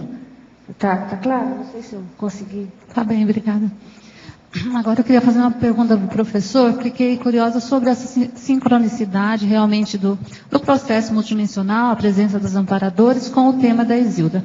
A pergunta é, esse processo começa a ser catalisado pelos amparadores quando o verbetógrafo começa a escrever o tema, antes ou potencializa porque o tema foi escolhido e acontece aqui? Como é isso? Esse processo de sincronicidade e o processo da assistência extrafísica varia muito de acordo com o mérito do assistido, da pessoa, da consciência assistida.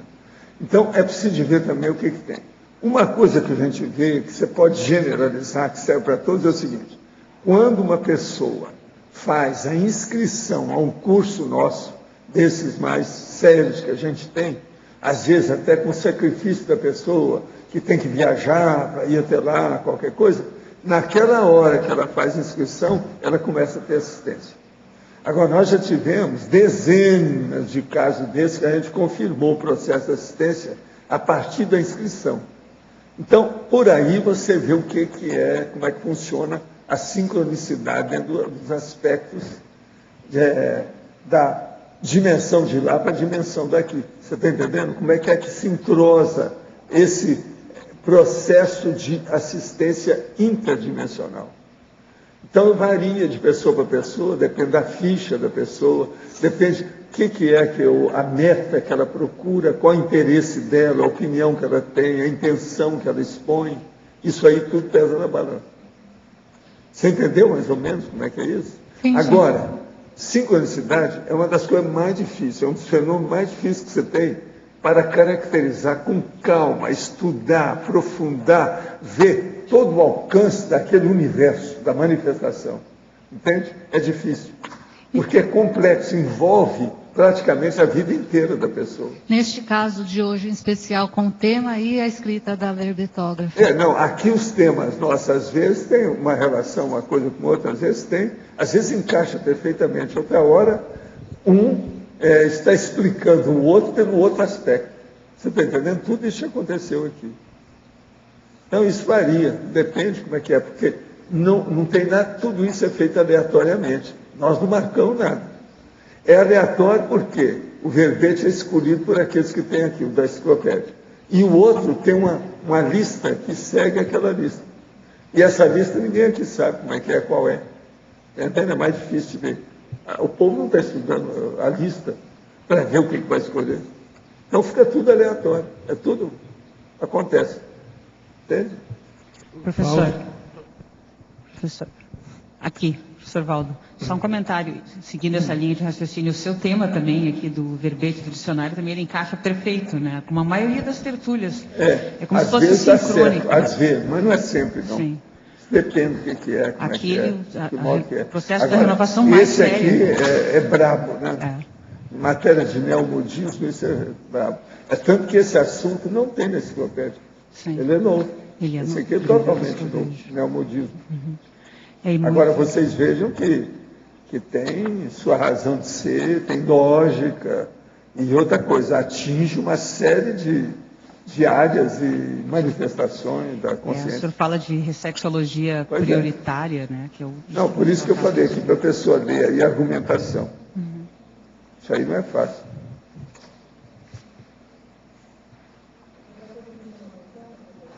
Assim, o ideal é dar uma bela banana técnica. Uma bela banana técnica da banana para esse técnica. povo industrial, essas coisas todas. Porque as armas também estão se tornando pequenas. De certa forma, potentes e pequenas. De alcance cada vez maior, aquela coisa toda, né? É verdade. É bem isso. Isilda, Oi. Você que deu um relato aí, né, que você queria acabar com o belicismo, diminuir o seu belicismo, né? Como é que você lida, por exemplo, com aqueles fatos que podem iniciar o seu belicismo com uma conduta desarmada hoje em dia? Como a Isilda, no ego antigo dela e no ego novo, como é que você lida com isso? Isso ali dispararia o meu belicismo. Dispararia minha bronca? Isso. Como é que você fez a transição e como é que é hoje isso? Eu já não ando mais com peixeira na cintura, né? Então, eu já mudei um pouquinho, né? Nessa vida não. Nessa vida já...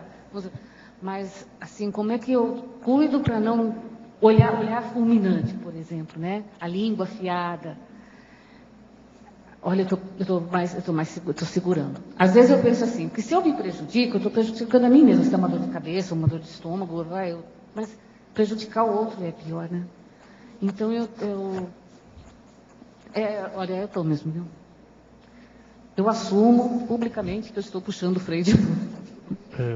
Para qualquer situação, assim, principalmente quando pega meu autoritarismo, a minha mania de dominação, de controle. Isso é bem típico mesmo dos ranços, né, de belicistas, né? Mas na hora, a situação está acontecendo, naquele momento. Aí tem uma postura que normalmente você estouraria ou... Eu calo a boca. É a sua técnica, assim, a sua conduta. Fico quieta e saio. Entendeu? Hoje eu acho melhor falar sozinha do que brigar. Apesar de tudo, né? Depois aí vai. Mas eu fico quieta. Valdo, se podia, por favor, ampliar sobre esse amparador que você falou dela ali, a atuação dele, que ele já vem atuando aqui há algum tempo. Já faz alguns dias já. Umas 2 semanas, mais ou menos, né? Eu acho, né? Mais ou menos por aí. Ele chegou e falou que era dos tais lá, que eu já desconfiava, já conhecia mais ou menos alguma coisa, que ele era do Transmentor. Aí, lá pelas tantas, eu vi que foi ele que trouxe esse rapaz que está trabalhando para a turma da Sinvex. Entende? Que nós demos o nome de para-inversor para ele. Então, ele está trabalhando aí, esse Tuareg em várias áreas, movimentando as coisas. Agora, ele é de alto nível. Ele não é comum aí, um aparador comum, não. Ele sabe movimentar as coisas, entende tudo em matéria de assistência. Mas no meio aí vocês estão falando do reurbanizador, eu não sei... Não, o reurbanizador é que apareceu de manhã, eu recebi a energia dele direta e vi que era ele. Me deu até ideia das coisas que eu estava expondo aqui. Eu estava expondo umas coisas do passado nosso, do Zéfiro e etc. São a 19ª entrevista que eu dou sobre as questões do Zéfiro. Então, eles estão, principalmente a Mabel, ela está mexendo em detalhes do processo do Zéfiro. Então, hoje, mexeu lá numa área que mexia com ele, quando eu recebi o processo, aquele banho de energia, ela sentiu, a turma sentiu aí, né? Vários sentidos. Entende? O banho energético, o parabanho. Foi isso que aconteceu. Eu fiquei até um pouco eufórico de ficar quieto, falei com eles, fui olhar para ver se meus batimentos cardíacos estavam normais, vi que estavam, então fiquei calmo. Não foi eu, ela viu, ela também. Mas desse amparador, vocês que já tinham falado que ele não tem relação com o reurbanizador, ele tem com... Não, ele tem com o transmentor. Agora o transmentor trabalha com... É o processo da Reurbeck. Mas só evoluciona. É um amparador de alto nível esse, deve ser. Todos esses aí. Eu acho que até o rapaz é de fora de série. Pelas coisas que eu vi. O rapaz se apresenta como um rapaz mesmo. Sabe? Parece jovem, cheio de vida, tal, muito simpático. E ele está ajudando a turma aí. Ele veio para isso. Eu estava lembrando... Agora, o que é bom é que de vez em quando nós estamos captando quem é que está ajudando extrafisicamente a turma. Isso aí é que é bom, né? Eu estava lembrando também essa questão do Líbano, que Foz tem muito libaneses descendentes. E na época tinha bastante... Pois é, o Tuareg deve estar vendo a opção de coisa. O que saiu na imprensa que tinha muita gente passando férias, crianças, aqui de Foz. E eu conheço inclusive uma pessoa que os filhos dela estavam passando no Líbano, na época aí que aconteceu aquela invasão. A invasão de Israel também já foi condenada, pelo que eu lembro, pelo mundo inteiro, que foi uma barbaridade. É verdade. Outra pergunta para a Isilda, aqui no B, Selma. Isilda, eu lembro de você, assim que eu entrei no IPC, professora, dava muitas aulas, serviu até de referência para quem estava chegando, como eu. Depois, me corrija se eu estiver errada, você ficou um tempo afastada, um longo tempo afastada, e quando voltou agora, já voltou com esses verbetes, esse, o anterior, sempre relacionado ao tema aí da pacifismologia. Então, a minha pergunta é esse período de pequena dissidência, e você voltar com esses temas, o que foi aí o fio condutor? É realmente essa questão do pacifismo? Como que é isso aí? Explica para mim, por favor. Eu acho que a minha ideia é realmente pacifismo, eu acho que é a minha praia. Aí, o tempo que eu fiquei fora, eu amadureci a ideia, a questão de trabalhar realmente a volta, como que eu voltaria sendo retomadora, o que eu poderia fazer.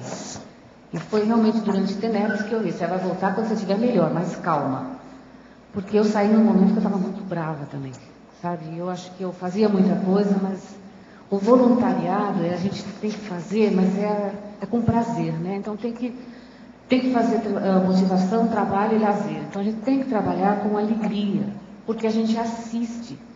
Então não dá para assistir de mau humor, com carrancismo, com... sobrecarga, achando que está trabalhando mais do que todo mundo. Então, a evolução ela deve ser uma conduta de prazer. Então, eu vejo hoje que a conduta desarmada era uma conduta mais de maturidade. Então, a gente precisa conquistar essa conduta. Então, eu saí num momento que eu estava mesmo um tribo full. Eu era um tribo full, eu sei que eu era. Então, eu realmente optei por isso. Eu optei agora por render o que eu não rendia antes, né? Da minha capacidade, procurando ir para fora. Você acha, então, que um traço que causou dissidência, hoje já é reciclado, está promovendo essa possibilidade de você fazer assistência aí com os verbetes e retomar a sua tarefa? Já está bem melhor do que era. Qual seria a atitude correta, desarmada, em um ataque extrafísico? Não seria o EV uma arma também? A exempliologia, né? A conduta desarmada, num ataque extrafísico, tem as duas coisas, né? Se a gente tem uma projeção, e tem a projeção que é assistencial e educativa, e a gente trabalha com o CIEX doente, a gente aprende junto com o amparador. Se a gente também está em vigília e aparece a consciex doente, hoje eu penso assim, olha, eu também já fui uma consciex doente, tá? Então a conduta hoje é realmente confraternismo. No você se defende se encapsulando, tem uma opção de coisa que se faz, é autodefesa, isso é normal. Agora, por exemplo, com as energias, uma pessoa ela pode fazer da energia uma arma. Pode, tanto que vocês, eu não sei se vocês sabem, uma pessoa, por exemplo, quis, e muitas pessoas quiseram, fazê-la um EPICOM aqui conosco. Essa pessoa, então, nós fomos examinar, ela se juntou e mora com uma mulher que tem AIDS, já faz algum tempo. Então, o problema todo é o seguinte, se ela tem AIDS, como é que ele vai ser EPICOM, que ele vai transmitir energia? Porque se ele tem AIDS, vai transmitir energia, ele pode fazer um contágio, há uma contaminação. O Conselho dos EPICONs não deixou, não admitiu, não aceitou. Então você veja, o processo de energia pode ser tanto negativo quanto positivo. O que nós falamos aqui é que a pessoa pense no aspecto positivo que ela faça. Então, mesmo se ela for fazer um encapsulamento para si, que é uma autodefesa, ou fazer um encapsulamento da outra pessoa, que é uma defesa para ela, tudo é positivo. Olha a intenção e o que a pessoa está fazendo. A gente não vai usar energia negativa. Se usa, esse processo da baratosfera. Agora, energia é o que existe no corpo para a pessoa se manifestar. Então, a maior parte das coisas que são erradas é porque estão usando energia errada. Agora, o que nós temos é que pensar na energia positiva. Agora, veja só, pensem bem, esse caso do EPICOM, que foi afastado, porque não dá para ser EPICOM, devido ao processo da contaminação com HIV. Como é que ele vai trabalhar num serviço de transmitir energia? Vocês arranjam uma saída para ele? É o que a turma lá do Conselho de EPICOM falou, arranja uma saída. Ele mesmo reconheceu que não dá para ele fazer isso. Então a pessoa se retirou. Nesse caso, ele não tem nem autossustentabilidade, né? Pois é, não tem jeito. Não tem nada. Agora aqui, poderia aprofundar a ideia, a irritabilidade começa na defesa do território. Como vê isso no processo de poder da nossa realidade atual? Por exemplo, das ICs, do Brasil, dos políticos. O que você acha? Eu acho que começa no atavismo mesmo da gente ser bicho ainda. Porque, na verdade, não precisa ter controle de poder. Você pode ter cooperativismo, que gera muito mais poder no cooperativismo. As ICs colaboram umas com as outras. Não vejo assim competição com as ICs. Colaboram umas com as outras. Empresas têm por causa do lucro. Mas a gente pode trabalhar com o cooperativismo. Isso é uma conduta que vai gerenciar as diferenças, gerenciar comportamentos diferentes, vai trazer a sustentabilidade, tanto sua como dos outros, a autossustentabilidade, vai poder trabalhar com princípios da descrença, princípio principalmente de reciclagens, né? Maior, a gente se recicla o outro. O crescimento é maior, muito maior na cooperação. Professor, é uma pergunta nesse sentido. A gente está conversando aqui sobre a questão da irritabilidade, o senhor trouxe o verbete, né, da neomodismologia, conduta desarmada. Tem aqui um aspecto muito sério, que a Sheila está dando um exemplo sério aí dentro do histórico dela, né? A minha pergunta é nesse sentido. É como se, para alguns de nós, apesar de muitos terem feito um curso intermissivo semelhante, para algumas pessoas é mais difícil reciclar essas questões mais sérias de pró-reatividade, de reação instantânea, de reatividade imediata.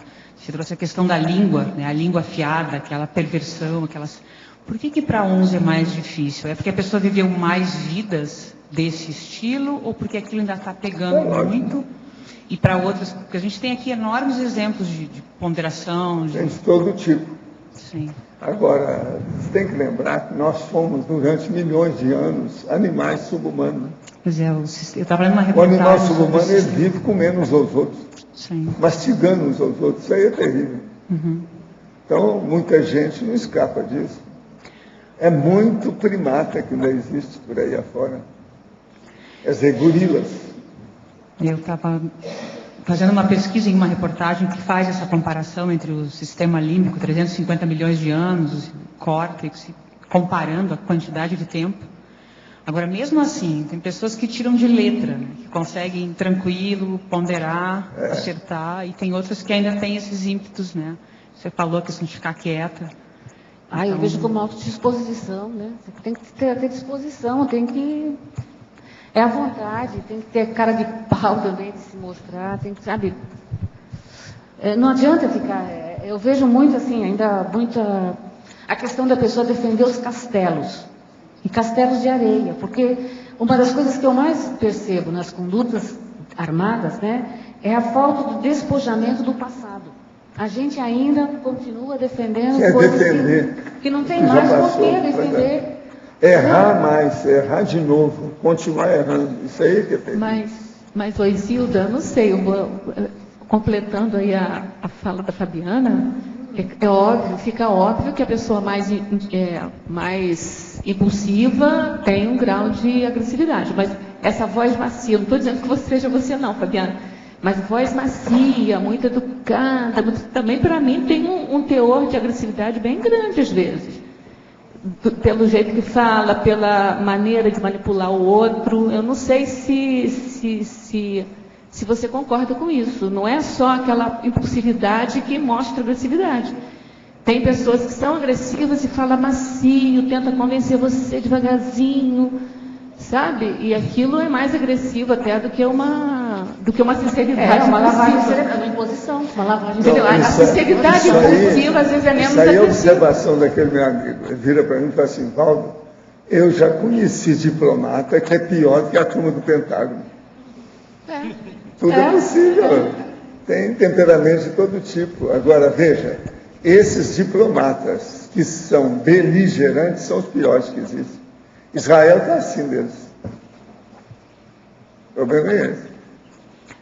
Eu vejo assim, a gente tem muita preocupação em defender o passado, né? E defender, por exemplo, a psicomotricidade ou então o bifrontismo. Quer ser bonzinho porque em alguns momentos manipulou através disso. E agora quer defender e quer continuar. Lá em Hollywood tinha um amigo meu que me falava, Valdo, ser ator ou ser atriz é a profissão mais fácil que tem. Então pensem, qualquer um pode ser um grande diplomata que é um fascínora, que é um homicida. É ator. Então, ser ator, ele tinha razão. Eu também acho. Uma das profissões mais fáceis da gente, sabe, desenvolver é a de ator. É o acting. É mostrar alguma coisa que você faz. Por exemplo, você pode pegar qualquer pessoa que ela é um ator na hora que ela está desempenhando alguma coisa. Põe ela desempenhando ela mesma. É ator. E não erra. Ela está fazendo o que ela é. Vocês estão entendendo? Então, o processo, por exemplo, um diplomata ser beligerante, ser mais da linha dura do militar do que o general. Isso é possível. Então vamos pensar nisso. O processo é intenção. Aqui você, na frase enfática, você fala que a conduta tem início na pensenidade. Sim. É lógico, isso é lógico que é.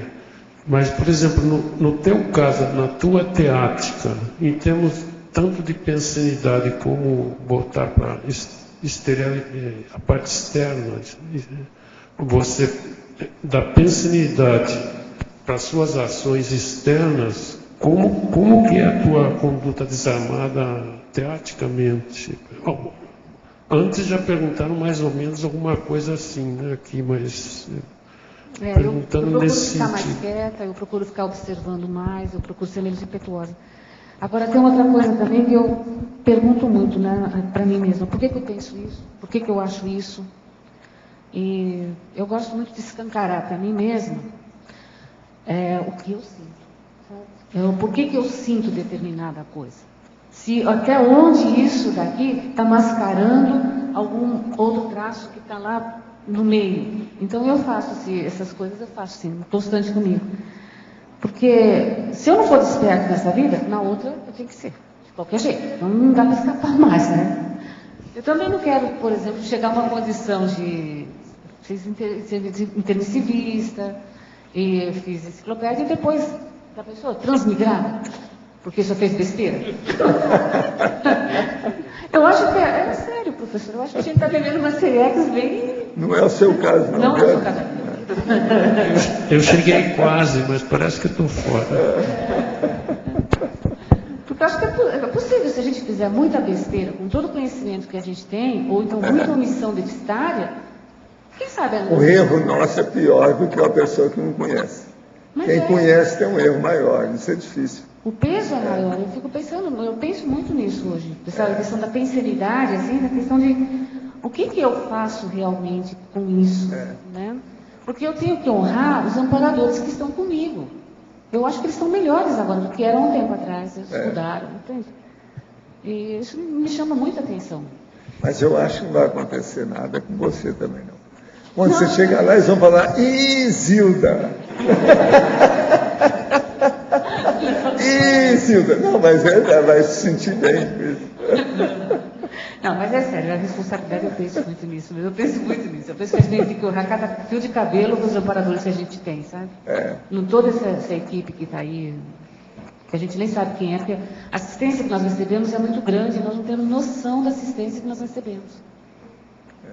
Sabe, que mantém o nosso lossomo, que mantém a nossa vida, o que mantém a nossa rigidez, os nossos pensenes, sabe? A Gilda tem muita experiência das coisas lá. Em São Paulo não é fácil, né? Ela está no front da batalha.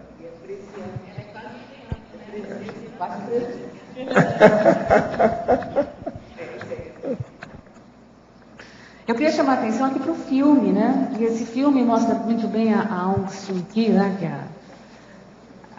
agora não sei se ela é embaixadora, como é que ela está lá na Birmânia, a questão da força presencial. Ela passa por todo o exército só com a mão, assim. É muito legal o jeito dela. E ela aguentou, né? Assim, ela venceu a pressão da força pela força moral. Ficou lá todo esse tempo presa no exílio. E agora está conseguindo trazer a democracia para o país. Isso é um dado muito positivo. E ela é uma moça pequenininha. Mas a força dela é incrível. A força presencial dela é assim, fora de série. Então, acho que dá para vencer os armamentos, porque o armamento, assim, ó, as condutas, né, tanto da polícia, é muita imaturidade. A pessoa achar que precisa de uma arma para ser seguro, para ficar seguro. Eu vejo isso muito em São Paulo, a questão da segurança pelas armas. Então, uma esteira tão grande. E cada vez mais inseguro, né, porque tem...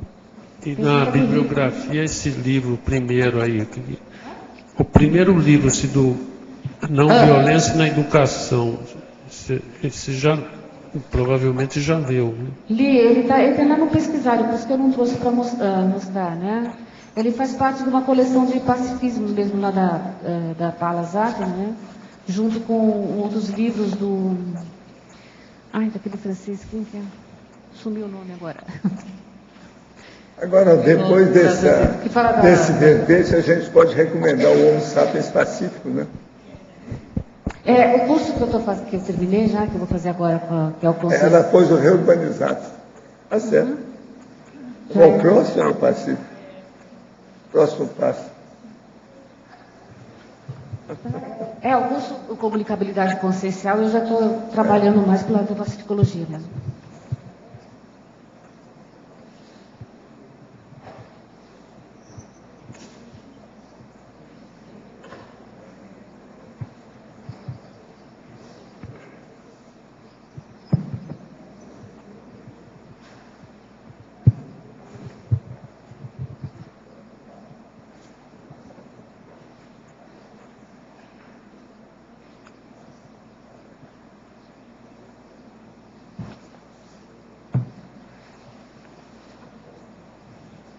Gilda, só uma perguntinha. Você defendeu um outro verbete online, né? Qual foi o título dele que queria me...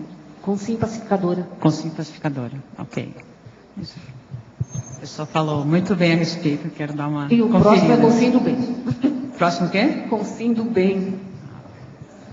Vamos ficar Eu aguardando. quero fazer um terceiro, entende? Então vai chegando outro. É isso aí. É uma trilogia. Parece que está chegando perto de você, ou você ficou para trás, não sei. Mas olha, eu espero mais os novos 100 com C, verbetes, tá certo? Muito bom. Os nossos comerciais, por favor. Obrigado. Hoje tivemos 54 assinaturas no livro de presença, 22 perguntas presenciais, 10 perguntas online. Os recados de hoje. O João Paulo sobre o curso Consim Cobaia, a Patrícia sobre o curso Acolhimento, o Lindomar sobre a abertura da holoteca, o Marcelo sobre o Conselho dos 500 e a Sandra sobre os fundamentos da conviviologia.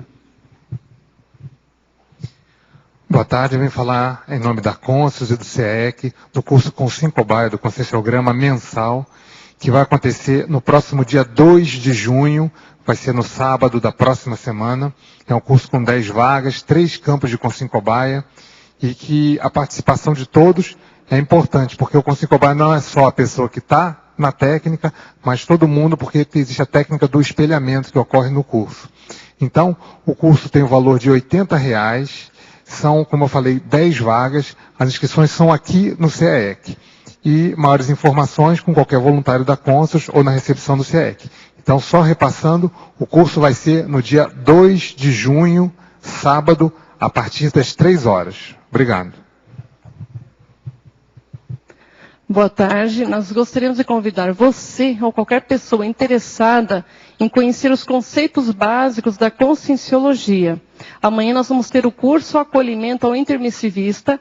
É um curso sem pré-requisito, aberto a todas as pessoas. Se você tem algum parente, algum conhecido que tem curiosidade, quer conhecer o CAEC, as estruturas onde a gente pode fazer autopesquisa, está super convidado. Então, a gente vai fazer também as práticas energéticas. São 3 horas de curso, das 3 até as 6 horas da tarde, aqui no CAEC. Você pode fazer as inscrições na recepção. O valor do curso é R$ 30 e fica aí o convite para todas as pessoas que têm interesse ao conhecimento básico da Conscienciologia. Muito obrigada. Boa tarde a todos. A Holoteca convida todos os intermissivistas para fazer as suas pesquisas agora também durante a noite. Todos os sábados, das 18 às 21h30, a Holoteca está abrindo para que as pessoas que durante a semana não têm muito tempo para pesquisar, possam estar fazendo suas pesquisas durante o sábado à noite. Neste sábado nós teremos aula sobre o buquete e digitação com a professora Tatiana Pedroso, e logo após o trabalho com o acervo e também as pesquisas. Muito obrigado e até sábado. Boa tarde a todos. Conselho dos 500, democracia pura na Cognópolis Foz, exerça sua cidadania evolutiva. A Unicim, junto com a comissão do Conselho dos 500, vem convidar a todos os cognopolitas de Foz do Iguaçu e também os conselheiros de outras cidades que enviem assuntos que sejam de interesse para o debate na próxima reunião do Conselho dos 500. Ela ocorrerá no dia 24 de junho, isso vai ser um domingo, e é muito importante que os cognopolitas, os intermissivistas que moram aqui em Foz, participem dessa instância de decisão da Cognópolis. Também convidamos as pessoas a enviarem temas que elas achem de relevância. Qualquer assunto que possa impactar a comunidade conscienciológica aqui em Foz, os cognopolitas, é um tema de interesse. Então participe, exerça a sua cidadania evolutiva.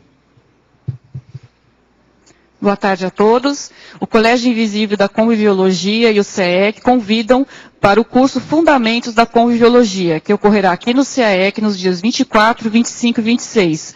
Hoje nós vamos destacar mais uma aula do curso que ocorrerá sobre o convívio interassistencial. Será ministrado pelas professoras Miriam Sanches e Marina Tomás. E aí, novamente, a pergunta para vocês refletirem, né? Como você avalia seus relacionamentos com as consins, consciex, plantas e animais? Você está satisfeito com a qualidade de seus convívios? Hoje a tertúlia falou bastante dessa condição da consim desarmada, né? Então isso vai facilitar bastante os próximos convívios. Então nós convidamos vocês para pensar mais sobre o assunto e participar do curso. Então quem tiver interesse pode fazer as inscrições pelo telefone 45-3525-2652 ou pelo e-mail ceec@ceec.org. Obrigada. Para amanhã teremos verbete autodisciplina e magística. A especialidade é autopensenologia, de autoria do professor Maximiliano Heinemann. Obrigado pela sua presença e até amanhã.